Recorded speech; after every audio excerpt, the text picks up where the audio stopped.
Hey, so I worked on these charts tonight just so I could get some of these concepts into my own head, and I want to tape them so that I can listen to them on my drive tomorrow, so you get to see them too. Lucky you. All right, so I have to read them, but I will show them to you as well. And once again, if you want them, please just let me know. So the first is what torts are available that we've talked about in property. And the first is conversion, and the second one is trespass, and they are not the same as torts. So conversion is an elements test, and it's exercise dominion and control over the personal property that belongs to and is owned by another. So the elements test we're doing for conversion is exercise dominion and control over the personal property that belongs to or is owned by another. And for trespass, it is wrongful entry upon land owned by another. So much simpler than torts, but it is different.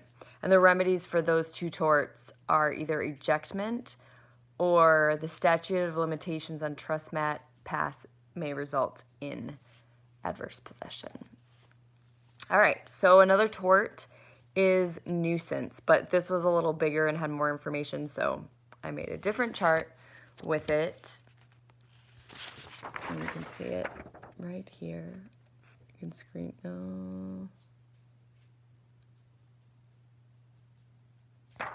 you can screenshot it if you need it. Okay, so there's public and private nuisance. We'll go over,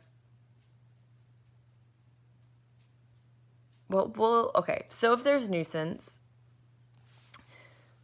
the difference between public and private is who can bring it. So if there's multiple people involved, like if it's their whole neighbors, a public official has to bring the suit for public nuisance, and there can only be private individuals who sue if they have a different type of injury. So if neighbors are suing because of breaking, if neighbors are suing because they're having parties till 2 a.m. and they're keeping everyone awake, they have an injury. But, a developer may want to join, and the developer's injury is that it's hard to sell in a neighborhood that's going on. They would have inquiry notice when they ask the neighbors, but also, like, if they were litigating it, there could be judicial notice. So then in that case, the developer would be able to sue for his own injury. But a neighbor can't just sue on their own if they're bringing public nuisance. So private nuisance is interest of landowner or possessor of land to be free from any unreasonable, non-trespassatory interference with use and enjoyment of land. So this is a tort claim, so we don't need to run any covenants or anything, privity notice, nothing like that. We just tort claim. And then the public is interest in freedom from activity which endangers health and safety or property of many, offends public morals, or interferes with comfort and convenience of many. The traditional rule is, and this is what we just said, the traditional rule is suit must be brought by a public official and can only be brought by an individual if their injury is a different kind than others. So that's it. There are two different kinds of nuisance as far as where they fall, and one is per se, which whenever you hear per se, think statute. Easy way, per se statute. Per se statute. That's what I've done with all my videos. If it's per se, it's a statute. Put those together. And the other is per assertions, and that means it's a factual evidentiary finding. So if it's based on the fact that they're just being a nuisance, then it's assertions. If they're doing something that breaks the statute, then it is per se. It says generally, but we didn't get into the details, so I think you're probably safe. If you're not, I am not the teacher, nor do I claim to be. So ask the question to the teacher if you think so. Anyway, okay, so we get to do a balancing test, our favorite. We're getting really good at these. And so for this test, we balance the gravity of harm to the utility of the defendant's conduct. Utility to gravity. We've done this a lot. And there's a few extra there's a few things in here. So things like there are some actual pieces to weigh. So the gravity of harm, we want to look at the extent and character of harm. We want to look at the social value of plaintiff's land use. We want to look at the suitability of plaintiff's use of locality. And we want to look at the cost of plaintiff of avoiding harm. So some of the things we said was if a plaintiff would have to wear earplugs when they're at their home because it's so loud, like that's unreasonable. Suitability, if it was a residential neighborhood and the guy in the plaintiff is taping voiceovers and the next door neighbor is cutting trees, maybe it's not, maybe the weight's more even because, anyway, we didn't get hypos for this. I'm just telling you what it says. Sorry, I will stop making them up. Anyway, extent and character of harm. What is the harm? What's it doing? It's loud music and it's keeping you up at 2 a.m. It's pretty obnoxious to anyone on the known planet, unless you're at the party. But if you're not at the party, obnoxious. Social value to plaintiff's land use. Yes, socially, not cool to be up at 2 a.m. because of your neighbors. I understand this. We have a party house. It's not even a really close neighbor, but it's really loud. Okay, so extent and character of harm, social value of plaintiff's land use, suitability of plaintiff's use of locality, cost to plaintiff avoiding harm. So social value could be he has a lake house. The lake house is supposed to be somewhere where you come and people it's tranquil. So someone throwing parties at 2 a.m. is not tranquil. And then, so those 4 things: extent and character of harm, social value of plaintiff's land use, suitability of plaintiff's use of locality, and cost of plaintiff to avoiding the harm. Then you balance those with the utility of defendant's conduct. The utility of defendant's conduct. So social value of defendant's conduct. So those have 3. Social value of defendant's conduct. So if it's the fire station and the sirens are going off, they win. The social value far outweighs the next door neighbor wanting to sleep. That would never happen again because it's a government thing, but just go with it. Suitability of conduct to the locality. Is it happening in a neighborhood? Is it happening in way out past the suburbs in the rural areas? Or in Dallas, it's very common. It has grown very rapidly. So where there once was fields, it's now in the middle of the city. So what's going on? Impracticality of preventing or avoiding invasion. So this,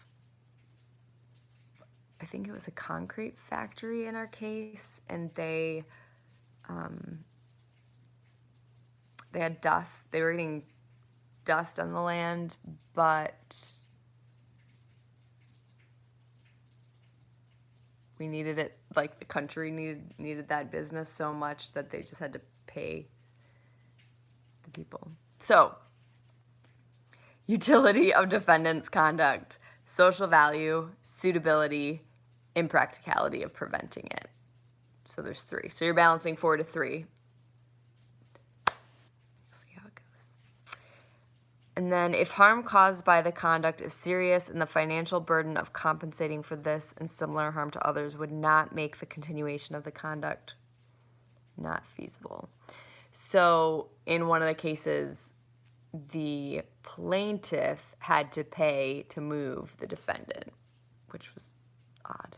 And I really hope we don't have that here. Okay, the majority, if under the topic of moving to the nuisance, so the nuisance was there and you move, and then you're like, oh my gosh, it's so obnoxious, they need to stop. You're obnoxious. Just kidding. Okay, so the majority says if you move to the nuisance, it's not an absolute bar from bringing the tort, but it is a factor. And then the minority says if you move to the nuisance, one coming to nuisance has a heavy burden to establish liability. So it must be major for them to say that you are owed damages or equitable relief. And that is what we have for remedies, which is the next part. Monetary damages and equitable relief are the options for nuisance. Okay, then we have the Doctrine of Waste. This is on a lot of the practice exams. So waste is when a co-tenant or the present possessor, where there's a future possessor is coming in, or a lessee does unreasonable use of or change to property by the plaintiff's estate, which reduces the value of or otherwise impacts the value of future estates. So if you ruin an estate that you currently have possession of and there is someone holds a future interest in it, you are responsible to them.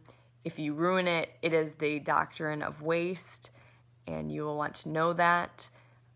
Most that I've seen are voluntary waste. So you'll want to say voluntary waste, because it's the decrease you do something that decreases the value of a fee estate. There's also ameliorative, which is demolishing or substantial change. And then there's permissive, and that's just a failure to protect. So hypo for that would be the roof is leaking and you just go, well, the landlord better fix it. No, you have a duty to at least try to protect. Now, if the roof is leaking and the landlord hasn't done anything and you are constantly moving, waste baskets underneath it to try to not ruin the floor, and it's just, you can't do everything, then you would effectively have shown that you made a good faith effort to not be permissively wasteful. So even if you weren't able to, it wasn't for lack of desire. But usually I've been running across on a lot of the tests, on a lot of the past exams, is the voluntary. So then the majority view is tenants can demolish or make extensive alterations or replace structures in order to enable a reasonable use of property, provided such changes do not diminish the value of the reversion or remainder. Yeah, but they might try to get an injunction for you to not do that, even if you think it would be more. Anyway, we had a case like that. New York City, the penthouse, or the big houses that they wanted to turn into hotels. Okay, so present deed covenants. The present deed covenants are subject to causes of action, the deed, and statute of limitations. So I'm not going to tell you, I'm not going to explain them all because those are explained in other videos. But if you're going to sue on a present deed, there is a statute of limitations. These warranties run with the deed. They do not run with the land. and you can only sue someone you have connection with unless you can only sue your grantor unless your grantor grants you a cause of action to sue a subsequent grantor. If you don't understand that, go see Saxer. So the present deed covenants are the covenant of season, the right to convey, and the right to be free of encumbrances. So very quickly, this would be like if it was O to A and then A to B, and B finds out somehow that O, there was something wrong with the title of O. And so if they have a general deed, if they have a general deed, B could sue A because he could sue his own giver. If they have a special deed or a quitclaim, he can't sue A. But if A gave a cause of action, which A would have to give it as an A would have to expressly assign the cause of action at the conveyance, at the giving of the deed. So that's the only way that C, B could sue O, cause of action. Yeah. Okay, if you don't understand that, you're going to have to ask Saxer because I feel like I just barely have it and I'm really tired and I don't want to go over it again because it's been a long day. And then the future deed covenants. So the future deed covenants, you can only sue on the future deed covenants if you get evicted. Once you are evicted, and please, I hope you know that the deed covenants only go to people with deeds. So people who just bought land. We're not or inherited land. We're not talking about leases or anything like that. There are 6 covenants that are called deed warranties. The present ones are season, right to convey, right to be free of encumbrances. The future ones run with the land, and you can only sue on them once an eviction has happened. And those covenants are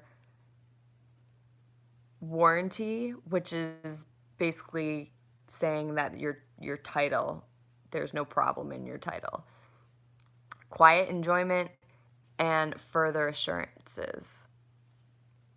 So if you're evicted, you can sue on those covenants. Okay. And then we have negative easements. And there are 4 negative easements by common law from England. And those are blocking windows, removing support of a building, interfering with airflow to land, and interfering with flow of water in an artificial stream. Really?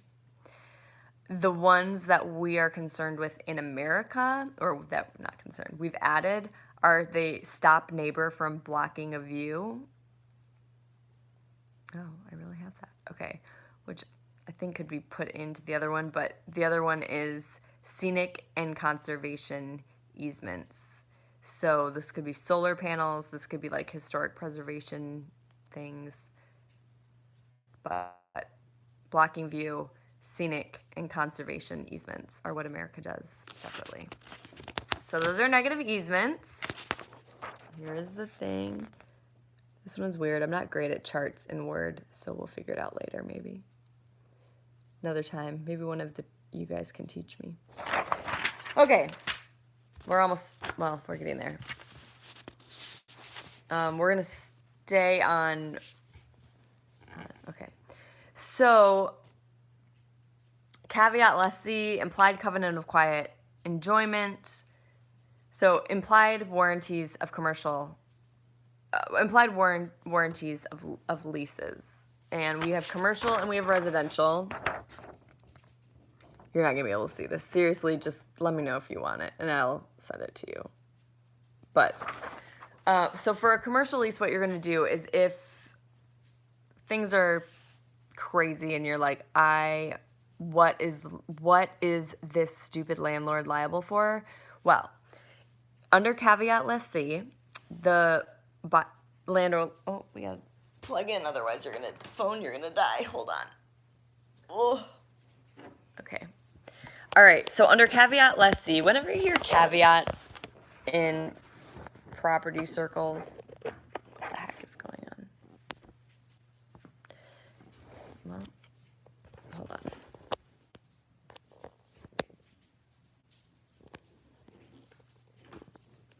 I don't think you're charging. That's a problem.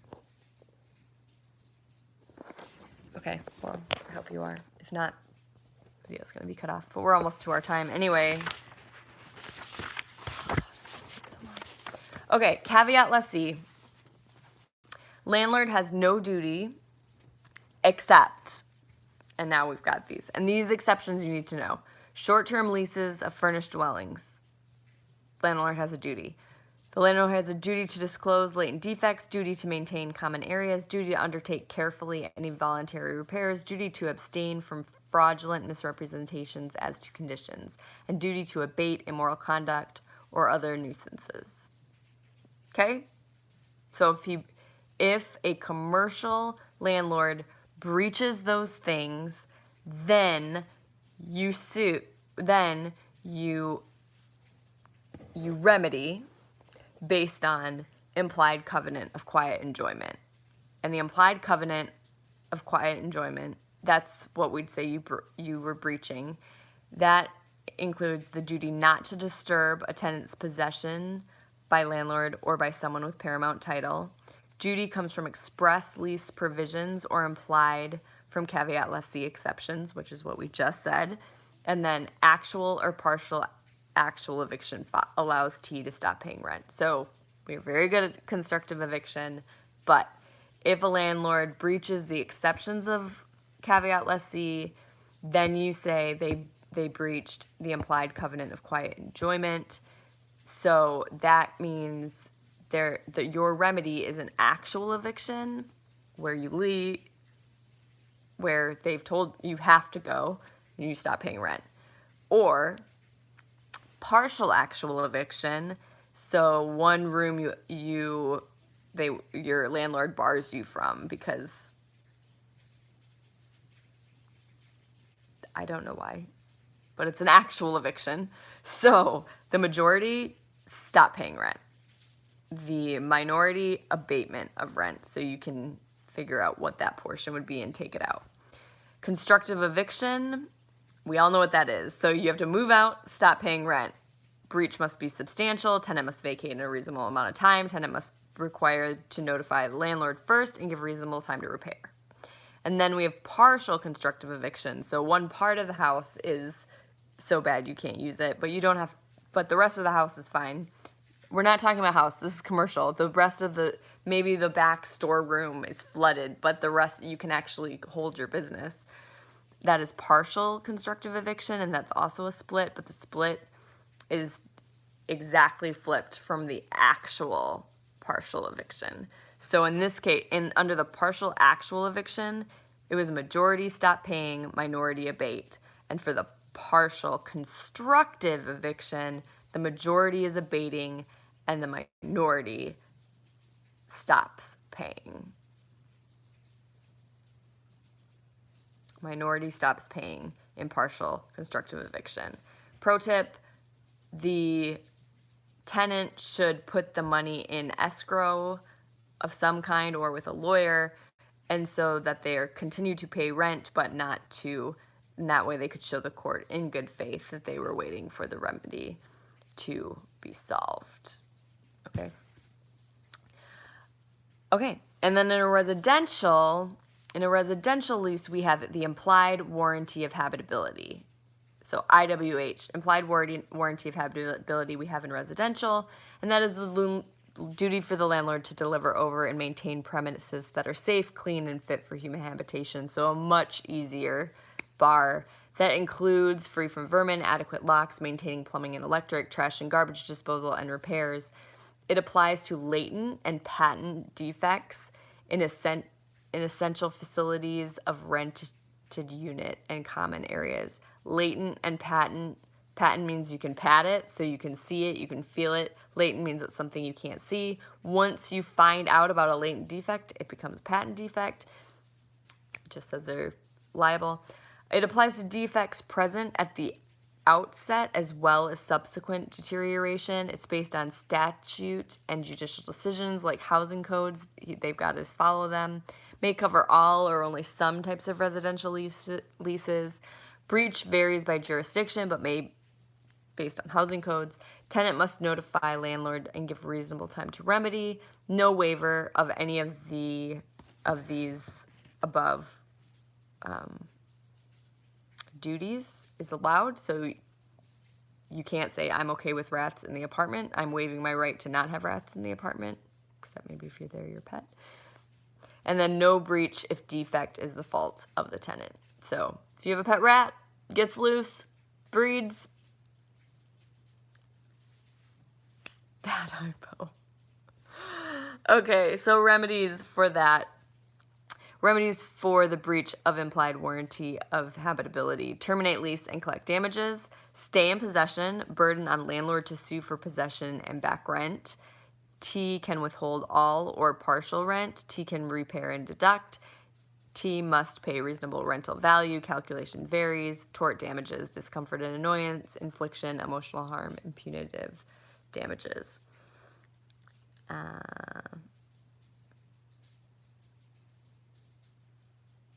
Okay.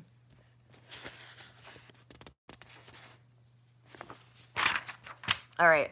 I said in one of the videos that I would go over this, so I'll go over it quickly. This is the tenancy of the entirety chart. So here's the thing. Only group 1 and 5 get to convey the use and the right of survivorship. It turns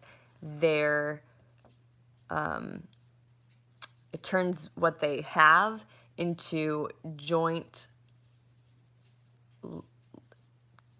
2 life estates with alternative contingent remainders upon death. That's the right of survivorship.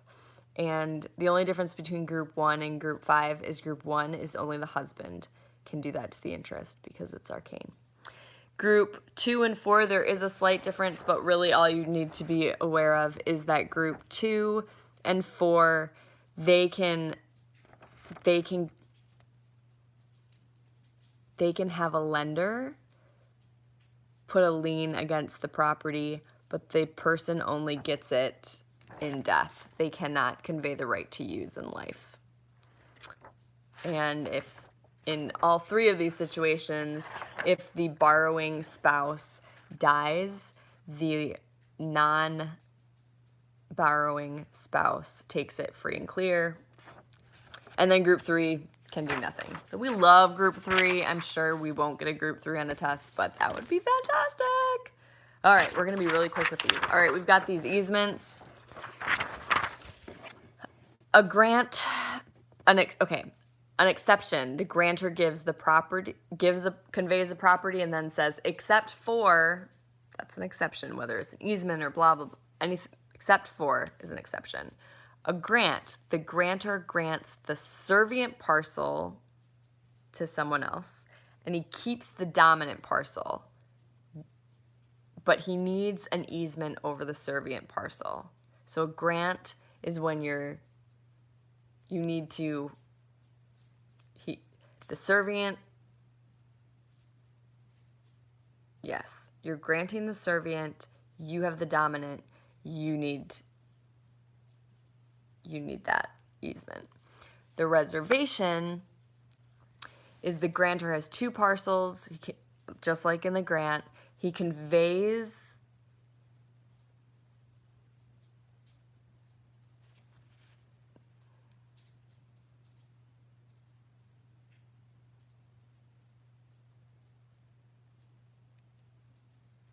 I wrote 2 different things here, and I'm not going to go check. So the grant and the reservation. Okay, the reservation is such a burden. So that's how I was going to remember it.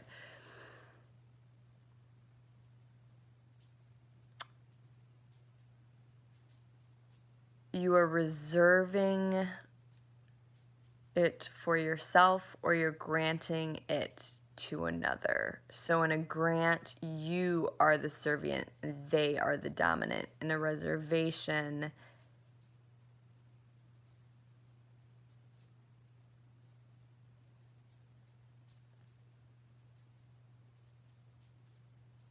I'm going to check that out. I don't know. Look it up. I knew it 16 hours ago. Okay, implied by estoppel, a license coupled with interest in land like a profit, reasonably necessary to get on the land. So if you can go on the land to chop the timber, that's great. You have a profit, but you need to actually go onto the land to get it, so you need an easement. So that's one way you can get an easement by estoppel. If you have if you were relying on a promise and you made substantial expenditures like building the garage, that can get you an implied easement by estoppel. And if there was another one that said let others use it, believing it would not be revoked. Totally not sure what that would be, but that is another way to get it by estoppel. If for any reason any of those things go away, you no longer have that. The easement also goes away. So the garage burns down, done. The timber's gone, done. Okay, got it. Implied by prior use. For this, you need some elements. You need the unity of title. What you're trying to say is implied by prior use needs to be apparent or look like a quasi-easement. It needs to be made at time of the severance of the property. It needs to be continuous, and it needs to be necessary. If you are saying that the reservation, okay, so this is how you know it. Reservation, some restaurants are very strict with the reservations. So that's how I remember strict necessity for a reservation. And a reservation, you are asking for the easement. So you have the benefit, they have the burden. So the reservation is you have the dominant parcel and the grantor has the servient parcel because you are asking for the favor. And because of that, they require strict necessity because they're not going to run because you need it if you're going to burden someone else. For a grant, you just need reasonable necessity because what you're saying is that you are the one who has the burden and the benefit is going to the other person. So that's why for a grant you only need reasonable necessity, whereas in a reservation you need strict necessity. Okay, implied by necessity, you need unity of title, severance of those two parcels of land, and necessity at the time of severance. So if it arises later, no deal. Public prescriptive easement. The public has used it for so long that the memory of man run not to the contrary. It's hard to do that. Okay. Prescriptive, and then just a plain prescriptive easement. You're going to use your adverse possession canoe, and then hostile is not the jurisdictional split like it is with adverse possession. Hostile just means you do not have permission. If you have permission, you're not going to be able to fulfill these elements. Vacant and wild land in California and some minority states is presumed that you have permission. And for prescriptive easement, but for implied prescriptive easement, you're going to need a beginning and an end point that is knowable. Last one, guys. Real quick. Okay, we're going to go through horizontal privity and vertical privity, just what it means and when you need it, and then a few tests to touch and concern and stop an HOA. So for horizontal privity, it is always accepted with landlord-tenant or mutual interest holders. Mutual interest holders are like people who have an easement together. So they have a mutual interest. And it has to be a tangible like that. Then we have grantor-grantee. This is only allowed in the majority. In the restatement, it is not required. And then there's other things in the restatement, so look it up. And then if you are running a benefit to someone, they don't need horizontal privity. Perfect. Vertical privity. If you're talking about the burden, the burdened estate must transfer the full estate. If they transfer anything less than the full estate, then vertical privity will not be found. But the benefit does not need the whole estate. The benefit could be a sublease, it could be a lease, it could be whatever. It doesn't need to be the whole interest. An adverse possessor isn't going to get a benefit or a burden. Okay. And then to test for touch and concern, you're going to use a Bigelow test or the Clark test. The Bigelow test is saying big value, big value. You're looking at the value of the land. So is the promisee getting a value and the promisor getting the burden of less value? That's what you're looking for. And if so, of the land, value of the land. If so, touch and concern, yay Bigelow. Or you'll use Clark. And Clark, Lewis and Clark, you're going to trek land. And that is just what a reasonable layperson say it touches the land. Okay? And then we have the Nardstedt test, and that is to stop an HOA covenant. It's super hard to do that, but pretty much you can maybe do it if you find that it's just completely arbitrary. Its burdens substantially outweigh the benefits, or it violates a fundamental public policy, and that was like the political signs. This video is longer than I wanted. Thank you for listening. I'm glad I'm going to listen to it twice tomorrow, at least.